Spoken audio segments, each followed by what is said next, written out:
बिस्मिल्लाहिर्रहमानिर्रहीम। दोस्तों अस्सलाम वालेकुम, मैं हूं शाद और आप देख रहे हैं सुन रहे हैं शाद की बात। अल्लाह रब्बुल रहीम से दुआ है और पूरी उम्मीद है कि आप जहां भी होंगे खुश होंगे और अपने मामलात को सही से खुश उसलूबी से निभा रहे होंगे। मैं यहाँ कुछ अवामिल या कुछ ऐसे नुकात या ऐसी बातें रखना चाहता हूँ जो अक्सर इन बच्चों के साथ रवा रखी जाती हैं, जो कि नहीं होनी चाहिए। उस हवाले से मेरे ज़हन में जो चीज़ें आती हैं मैं रखना चाह रहा हूँ। कैसे बच्चों के साथ कैसे डील करना चाहिए, कैसे उनके साथ रवैया रखना चाहिए या बिहेव करना चाहिए।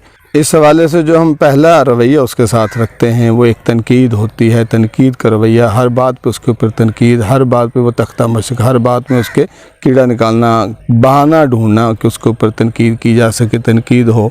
और वो बेचारा बात बात पर, और ख़ास तौर पर तनकीद किस वक्त, जब वो खाने के लिए बैठता है, जब वो कोई चीज़ मांगता है, जब वो फारग नज़र आता है, जब वो बैठा होता है। हालांकि मैं ये कहता हूँ बहुत सारे काम करने वालों से वो ज़्यादा घर में रहते हुए काम कर रहा होता है। इन बातों से बचने के लिए फिर भी वो सारा दिन हर छोटे बड़े की तनकीद की जद में रहता है। अक्सर नौजवानों को इनकी बेरोज़गारी पर बार बार तनकीद का सामना करना पड़ता है, जिससे इनका खुद एतमादी का लेवल जो है वो कमज़ोर हो जाता है। यानी तनकीद का जो सबसे बड़ा नुकसान होता है उसकी खुद एतमादी कमज़ोर होती है, और खुद एतमादी खो जाने वाला बच्चा जो है तगोदो नहीं कर पाता, आगे नहीं बढ़ता, किसी को कुछ कह नहीं पड़ता, बाहर निकलने के लिए तैयार नहीं हो पाता, बाहर नहीं निकल पाता। मतलब ये कि तनकीद से बचना ज़रूरी है, तनकीद से गुरेज ही किए जाना चाहिए। फिर उसके बाद एक और रवैया हम उसके साथ रखते हैं कि हम उसका तकाबुल करते रहते हैं, मुकाबला लगाते रहते हैं, मुवाजना करते रहते हैं उसके घर वालों के साथ, उसके कज़न के साथ, महल्लेदारों के साथ, पड़ोसियों के साथ। फ़लाँ को देखो वो क्या करता है, फ़लाँ को देखा वो कितना पड़ गया, फ़लाँ को देखा वो गाड़ी लिए फिर रहा है। इस तरह की चीज़ें कर कर के उसको टीज़ करते हैं, बार बार उसका मुवाजना करते रहते हैं, जो कि नहीं होना चाहिए। उसके हिम्मत और हौसला बढ़ाया जाना ज़रूरी है, बढ़ाया जाना चाहिए। बाद औक़ात घर वाले नौजवानों का मुवाजना इनके कामयाब दोस्तों या रिश्तेदार से, और सबसे ज़्यादा जो से चुभती है बात वो यही होती है कि उसको दोस्तों में से उसका मुवाजना किया जाना, उसके रिश्तेदारों में से, कज़न्स में से। हालांकि देख रहे होते हैं सारे कि कज़न में एक ख़ास तरह की राइवलरी रहती है, उसके साथ तो बच्चा जो है उसको कभी भी तकाबल नहीं किया जाना चाहिए, उसके साथ कभी भी मुवाजना उसका नहीं किया जाना चाहिए। उसको वो बहुत फ़ील होता है बाद वक़्त ऐसी सूरत हाल को देखते हुए, जब हर वक्त इस तरह के मुवाज़ने की ज़द में रहता है तो वो जगह छोड़ने को तरजीह देता है, घर को छोड़ जाता है या इंतहाई कदम की तरफ चला जाता है, जिससे उसे बचाने की ज़रूरत है। फिर उसमें क्या है, जज्बाती दबाव डालते हैं वालिदैन बच्चे के ऊपर कि जल्द से जल्द यार काम की तरफ जाओ, जल्दी जल्दी यार नौकरी की तरफ, यार को रोज़गार ढूंढो, यार जल्दी जल्दी करो, ये काम रहता है, फ़लाँ काम करना है, तुम्हारी नौकरी लगेगी तो फ़लाँ काम होगा, तुम करोगे तो ये काम होगा। जज्बाती तौर पर उसको दबाव में रखा जा रहा होता है। वो सोचने पर होता है कि क्या हुआ, मैं पैदा होकर गुनाह हो गया, मेरा कसूर है, मैं क्या करूँ, मुझसे नहीं हो पा रहा है। लेकिन हम फिर भी उसके ऊपर एक जज्बाती दबाव रखते हैं। तुम काम करोगे तो बहन की शादी होगी, तुम काम करोगे तो भाई पढ़ सकेंगे, पैसे नहीं हैं यार, जल्दी जल्दी को बंदोबस्त करो। उसके ऊपर हम प्रेशर डाल कर रखते हैं। वो जो पहले ही काफ़ी प्रेशर में होता है उससे बचाने की ज़रूरत है।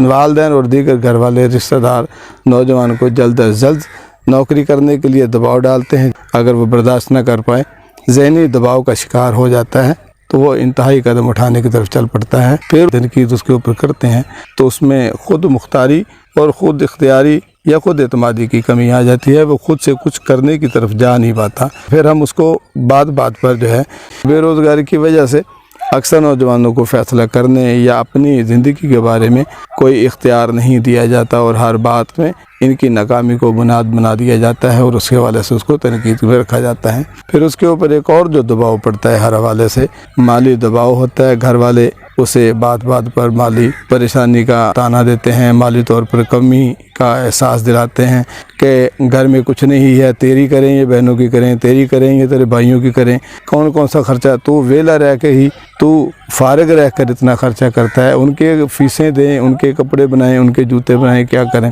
फारग बैठे, तुम तो घर में रहते हो यार, तुम्हें क्या ज़रूरत है इन चीज़ों की, तुम्हें कपड़ों की क्या ज़रूरत, तुम्हें जूतों की क्या ज़रूरत। ज़रूरत की चीज़ें भी उसको ले करके नहीं दे पाते, और बहाना यही होता है कि माली कमज़ोरी है, पैसे नहीं हैं, और तुम अगर किसी काम के होते तुम पैसे बनाते। इस हवाले से भी बहुत बुरी तरह दबाव में रहता है। मसलन बाद घरों में नौजवानों को माली जिम्मेदारियों का सामना होता है और बेरोज़गारी की वजह से इन तवक्कुआत को पूरा नहीं कर पाते, जैसे कशीदगी बढ़ती है। मैं यहाँ कहता हूँ कि माली दबाव की वजह से बाद वक़्त बच्चे जो होते हैं छोटा मोटा काम, कहीं मजदूरी पे निकल जाना, कहीं दिहाड़ी पे चले जाना, कोई उसका रोज़गार नहीं है तो ऐसे छोटे मोटे काम करते हैं, तो उसके ऊपर प्रेशर होता है। छोटी ज़रूरतों जिम्मेदारियों का प्रेशर डाल करके उसको ज़्यादा से ज़्यादा मेहनत, ज़्यादा से ज़्यादा काम करने की तरफ, कहीं ना कहीं ये पॉजिटिव भी होता है, लेकिन फिर भी इतना ना उसको तंग किया जाए, इतना ना वो परेशान हो तो उसे बिल्कुल ही लगे कि पैदा होना वो जुर्म समझने लग जाए।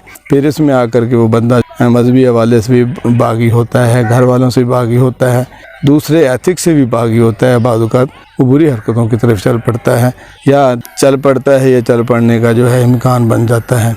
फिर एक और बहुत बड़ा जो है उसके ऊपर मुश्किल आती है, जिसका जो है कम होना या जिसका तदारक होना बड़ा ज़रूरी है कि उसे ख़ानदान की तरफ से और माशरे की तरफ से भी उसके ऊपर मनफी दबाव पड़ता है जो बुरा असर डालता है। जहाँ इन्हें बार बार इसका बात का एहसास दिलाया जाता है कि वो काम नहीं कर रहे, जब घर वाले ख़ुद उसे बात बात पर ताना देंगे, बेरोज़गार होने की बात करेंगे, तो ये बात महल्ले वाले भी सुन लेते हैं, बाहर वाले भी सुन लेते हैं, रिश्तेदार अजीज़ों में भी ये बात जाती है, तो वो भी उसी तरह उसके हाँ मिलाने लग के उसको जो है ना बुरा भला कहना या उसको ताने देना शुरू कर देते हैं, जिससे वो मज़ीद दबाव में या परेशानी में आता है। ये रवैये नौजवानों की जज्बाती और नफ्सियाती हालत पर मनफी असरात मुरतब कर सकते हैं, जो बाद में काफ़ी पेचीदा भी हो सकते हैं, मुश्किलात का सामना भी करना पड़ सकता है। बच्चा इंतहाई कदम की तरफ जा सकता है, ख़ुदकुशी की तरफ जा सकता है, खुदा न खास्ता घर छोड़ के कहीं जा सकता है, खुदा न खास्ता। अगर वो ये सारी चीज़ें नहीं करता, उस तरफ नहीं जाता, तो वो नाजायज़ ज़राए अपनाने की तरफ भी जा सकता है, चोरी चकारी की तरफ जा सकता है, बेराह हो सकता है, बहुत सारी चीज़ों की तरफ मायल होने का उसका चांस रहता है। तो ऐसी चीज़ों में बड़ी एहतियात की ज़रूरत है। हमें उसे स्पेस देनी है, हमें उसे टाइम देना है कि वो खुद समझ जाए। बच्चे के ज़िम्मे कुदरत की तरफ से जो होगा वो आया है, तो वो कुछ करेगा तो ज़रूर उसके हिस्से का जो है उसको करने को मिलेगा, जब टाइम आएगा करेगा। हम लोगों को, घर वालों को, उसके रिश्तेदारों को, अजीज़ों को, सबको उसे जो है हौसला देना है, हिम्मत बतानी है। कोई बात नहीं बेटा, हो जाएगा, कोई मसला नहीं, तुम परेशान ना हो, परेशानी हल नहीं है, थोड़ा बहुत फिक्र है तो दो है, करते रहो, जारी रखो, तुम्हारा वक्त आएगा, तुम कर सकते हो, तुम करोगे, मुझे पता है बहुत कुछ होगा, तेरा बाप भी ऐसी था, पहले कुछ नहीं लेकिन देखा किया तो बहुत कुछ कर गुजरा। यानी इस तरह की चीज़ें उसको जो है मोटिवेट करने वाली चीज़ें होनी चाहिए, उसका हिम्मत और हौसला बढ़ाने वाली बातें होनी चाहिए, कम करने वाली नहीं, पीछे हटने वाली नहीं, आगे बढ़ाने वाली बातें हों, उसका हिम्मत और हौसला बढ़ाने की तरफ जाना चाहिए। अल्लाह हमें ऐसे मामला से हिकमत से निमटने की तौफीक दे और हमारे बच्चों और नौजवानों को हिम्मत और हौसले के साथ आगे बढ़ने की, अच्छा रोज़गार, जायज़ रोज़गार तलाश करने की तौफीक दे और सच्चे को, हक़ पर चलने वाले को ज़रूर कुदरत कोई अच्छा काम दे ही देती है जो सबके फ़ायदे में रहता है, उससे किसी को नुकसान और तकलीफ़ भी नहीं होती। किसी को कोई तकलीफ़ हुई हो, किसी को कुछ बुरा लगा हो तो मैं उसके लिए माज़रत खा। अल्लाह मेरा आपका हामी नासर। वस्सलाम।